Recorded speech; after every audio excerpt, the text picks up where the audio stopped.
Hello everyone, कैसे हो आप सब। आज हम लेके आए हैं टॉपिक डायफ्रैक्शन ऑफ लाइट। ठीक है, आज हम डायफ्रैक्शन के एमसीक्यूज़ करेंगे। ऑलमोस्ट सभी जो हमारे पास टॉपिक्स हैं वो इन्हीं 20 क्वेश्चन में से वो कंप्लीट हो सकते हैं। ठीक है, तो हम क्वेश्चन नंबर 1 से स्टार्ट करते हैं। What is diffraction. ठीक है, we all know that diffraction is a bending of light from the corners of obstacle. ठीक है, कोई ऑब्स्टेकल के कॉर्नर से जब लाइट क्या होती है, बेंड होती है, तो हमारे पास ज्योमेट्रिकल शेडो और पैटर्न फॉर्म होता है, जिसे हम क्या बोलते हैं, डायफ्रैक्शन। ठीक है, तो इसकी करेक्ट ऑप्शन क्या है हमारे पास, ऑप्शन नंबर बी। ठीक है, bending of light at the corners. Now question number 2, the width of diffraction fringes varies. जो हमारे पास डायफ्रैक्शन की फ्रिंजेस होती हैं उसकी जो विड्थ है वो कैसे वेरी करते हैं, तो हमें पता है इसका फॉर्मूला होता है beta is equals to lambda capital D upon small d. ठीक है, बीटा क्या है हमारे पास, फ्रिंज विड्थ। लैम्डा क्या है, वेवलेंथ। डी क्या है हमारे पास, D is a distance between slit and screen. ठीक है, कैपिटल डी क्या होता है हमारे पास, distance between slit and screen. And small D क्या होता है हमारे पास, विड्थ ऑफ स्लिट। ठीक है, तो हमारे पास यहाँ से पता लग रहा है कि जो बीटा विड्थ है, width is directly proportional to lambda, that is wavelength, and also directly proportional to the distance between slit and screen। ठीक है, तो हमारे पास ऑप्शंस देखो क्या है। First option is inversely as wavelength, बिल्कुल गलत, क्योंकि वेवलेंथ के डायरेक्टली प्रोपोर्शनल है। Second, directly as distance between slit and screen, बिल्कुल सही। ठीक है, directly proportional to distance between slit and screen, तो answer will be option number B. ठीक है, now question number 3, just wait। now question number 3, diffraction pattern cannot be observed with dash। किन slits के वजह से डायफ्रैक्शन पैटर्न ऑब्जर्व नहीं हो सकता, तो option number A is 2 narrow slits, option number B large number of narrow slits, option number C 1 narrow slit, option number D 1 wide slit. We all know that diffraction pattern के लिए हमारे पास condition होती है कि slit should be narrower. ठीक है, तो narrower slits हो, उसका अमाउंट है जो उसकी क्वांटिटी मैटर नहीं करती कि कितनी स्लिट्स हैं हमारे पास, एक भी हो सकती है, मल्टीपल भी हो सकती हैं। ठीक है, बट होनी क्या चाहिए, अगर हमें बहुत अच्छा डायफ्रैक्शन पैटर्न चाहिए तो उसके लिए हमारे पास नैरो स्लिट होनी चाहिए। तो ऑप्शन ए भी सही, बी भी सही है, सी भी सही है, option number D is wrong, 1 wide slit. ठीक है, तो इन्होंने यही पूछा है कि कौन सी हमारे पास स्लिट है जो डायफ्रैक्शन पैटर्न नहीं देगी, तो answer will be option number D, 1 wide slit. Now question number 4, area of second half period zone and that of first half period zone related as. हम हाफ पीरियड जोन की बात करते हैं Fresnel diffraction में, उसमें हमारे पास half period zone, second half period zone and first half period zone का एरिया कैसे रिलेटेड होता है, उन दोनों का एरिया क्या होता है, इक्वल होता है। फर्स्ट हाफ पीरियड जोन का and second half period zone का एरिया क्या होता है, इक्वल होता है। तो option number B is correct, S2 is equal to S1। Now question number 5, the amplitude of light waves and distance from source related as। ठीक है, light wave का एम्पलीट्यूड डिस्टेंस के कैसे डिपेंड करता है, तो we all know that amplitude is inversely proportional to the distance. ठीक है, तो कौन सी ऑप्शन सही है हमारे पास, is directly proportional to X inverse. ठीक है, तो option number B is correct, because amplitude is inversely proportional to distance। now question number 6, most important ऐसे questions पेपर में पूछे जाते हैं। question number 6 numerical है, a grating has 1100 lines ruled on it, what is difference between two wavelengths that appear resolved in first order spectrum in region of wavelength 660 nanometer। हमारे पास wavelength दी गई है 660 nanometre and हमारे पास grating lines हैं 1100। ठीक है, तो हमें क्या पता करना है, डिफरेंस बिटवीन टू वेवलेंथ्स। ठीक है, resolve in first order spectrum, order हमें क्या दिया है, फर्स्ट। ठीक है, रिजॉल्विंग पावर हमें पता है, ग्रेटिंग की रिजॉल्विंग पावर का फॉर्मूला क्या होता है, हमने लिख रखा है यहाँ पे, lambda upon delta lambda. Equals to N P. ठीक है, लैम्डा क्या है? वेवलेंथ। डेल्टा लैम्डा क्या है हमारे पास? Difference between two wavelengths. उस तो एन क्या है हमारे पास? N is order. ठीक है, एन है sorry number of lines and P है ऑर्डर। ठीक है, तो हमें यहाँ पर क्या पता करना है? Difference between two wavelengths, that is delta lambda find करना है। तो डेल्टा लैम्डा फाइंड करने के लिए हमारे पास फॉर्मूला क्या आ गया फिर? Delta lambda is equals to lambda upon N P. ठीक है, तो लैम्डा की वैल्यू हमारे पास क्या है नैनोमीटर्स में, तो कन्वर्ट करो इसमें मीटर्स में, मल्टीप्लाई बाय 10⁻⁹। ठीक है, 660 into 10⁻⁹ divided by N. N क्या है? नंबर ऑफ लाइंस कितनी है? 1100 इंटू पी। पी क्या है? ऑर्डर। तो ऑर्डर क्या है हमारे पास? First order spectrum. तो ऑर्डर एन पी की वैल्यू क्या आ गई? 1। तो जब आप इसे सॉल्व करेंगे तो हमारे पास आंसर आ जाएगा 0.6 इंटू 10⁻⁹ मीटर।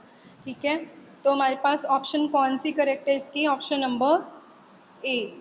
ठीक है, option number A is correct answer. Most important MCQ है, ऐसा एमसीक्यू हमेशा हमारे पास पूछा जाता है ग्रेटिंग्स वाला। ठीक है, तो आपने ये करना ही करना है, इसके साथ के और क्वेश्चंस जो हैं वो भी आपने ट्राई कर लेने हैं। ठीक है, नाउ क्वेश्चन नंबर 7। ये वाला क्वेश्चन भी बहुत इंपॉर्टेंट है हमारे पास। तो क्वेश्चन देखिए क्या है। Question is calculate the radius of third half period zone of zone plate having focal length 1.5 meter illuminated by light of wavelength 593 nanometer। हमें थर्ड हाफ पीरियड जोन दी हुई है। ठीक है, उसका रेडियस फाइंड करना है। आपको पता है सर्कुलर होते हैं ये फ्रिंजेस जो होती हैं हमारे पास, पैटर्न बनता है सर्कुलर हाफ पीरियड जोन। तो उन्होंने रेडियस पूछा है थर्ड हाफ पीरियड जोन का जोन प्लेट में, जिसकी फोकल लेंथ हमारे पास 1.5 मीटर दी है एंड वेवलेंथ 593 नैनोमीटर दी हुई है। इसमें हमें क्या करना है? जस्ट फार्मूला आपने याद रखना है। हमारे पास फार्मूला होता है focal length of zone plate का formula R square upon P lambda. ठीक है, focal length equal to R square upon P lambda, where F is focal length, R is radius of half period zone and P क्या होता है हमारे पास? उन्होंने क्या बोला है? थर्ड हाफ पीरियड जोन मतलब ऑर्डर। ठीक है, पी क्या है? ऑर्डर। लैम्डा क्या है? वेवलेंथ। तो यहाँ से हमें आर स्क्वायर की वैल्यू पता चल जाएगी। तो आर स्क्वायर क्या हो जाएगा हमारे पास? F multiply P multiply lambda. और एफ की वैल्यू हमारे पास दी गई है।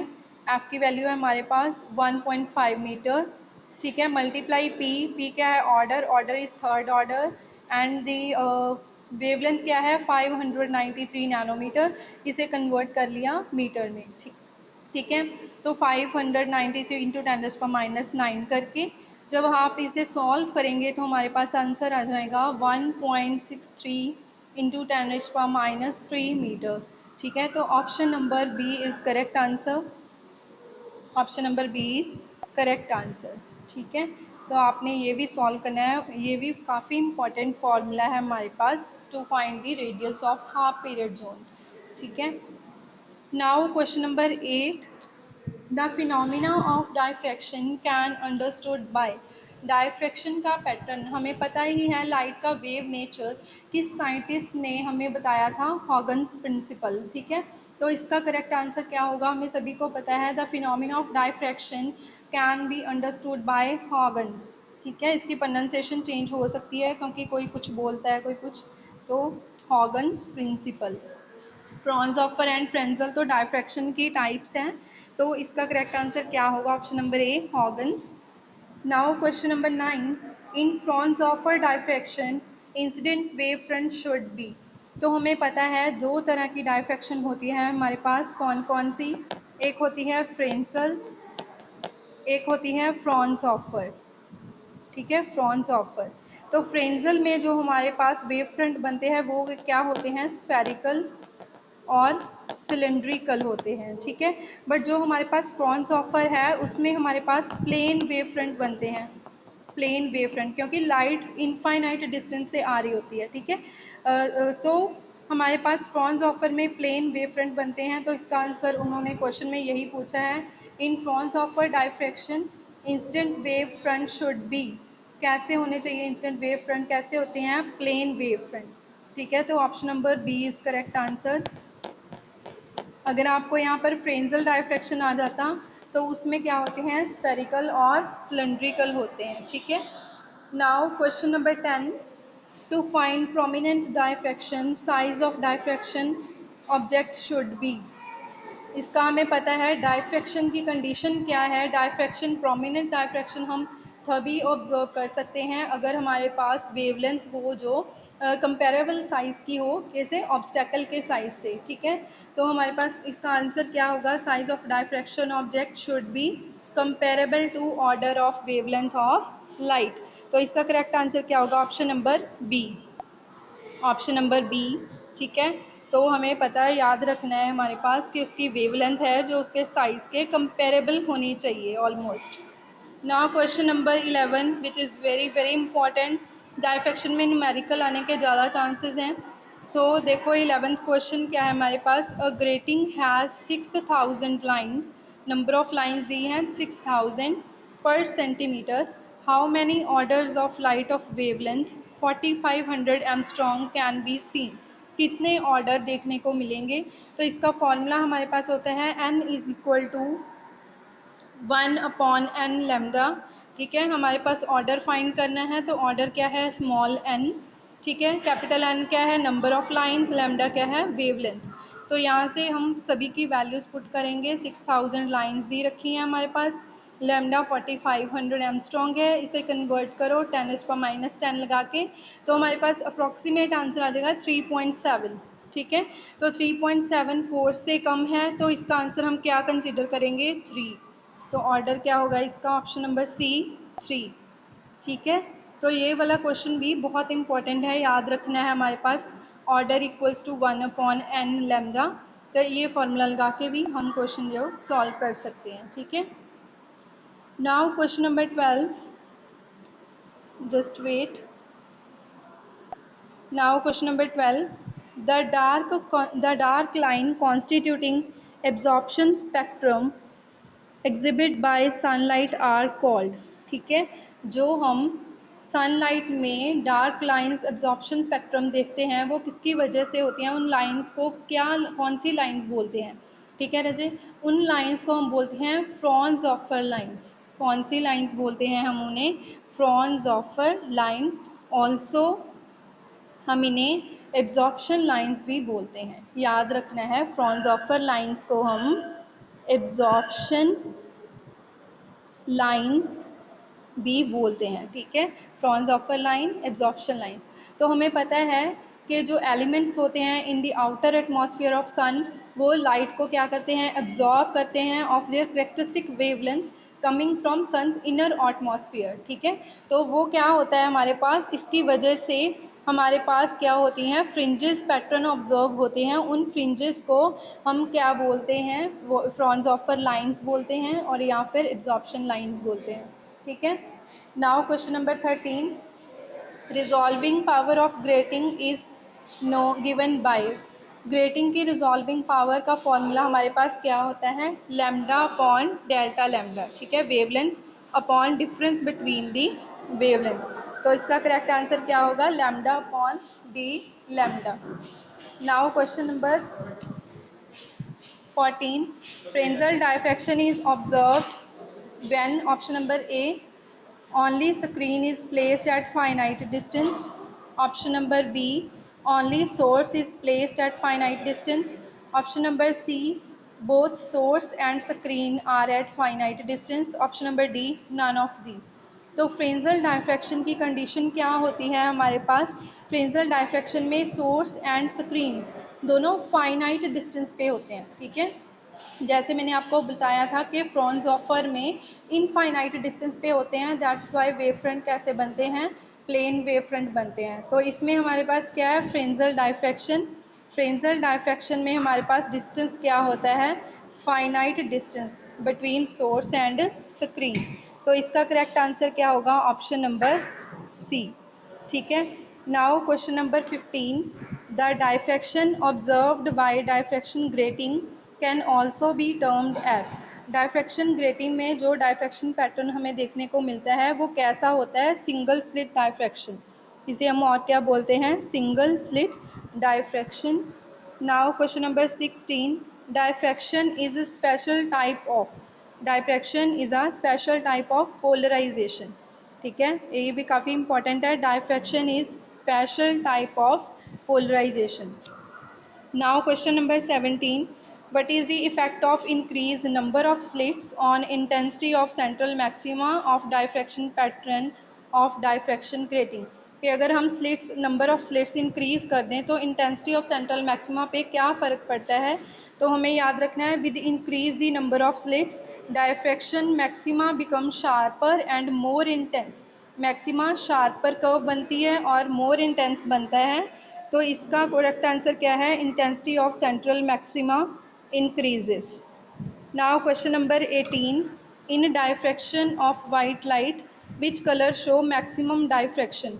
तो याद रखना है, जिसकी वेवलेंथ ज़्यादा होती है उसका डायफ्रैक्शन जो पैटर्न है मैक्सिमम होते हैं, मैक्सिमम डायफ्रैक्शन शो करती है। तो सभी कलर्स में रेड कलर की वेवलेंथ ज़्यादा होती है, so that's why maximum diffraction भी कौन सा कलर शो करता है? Red colour. ठीक है, नाउ क्वेश्चन नंबर 19 क्वेश्चन में देखो, जस्ट वेट।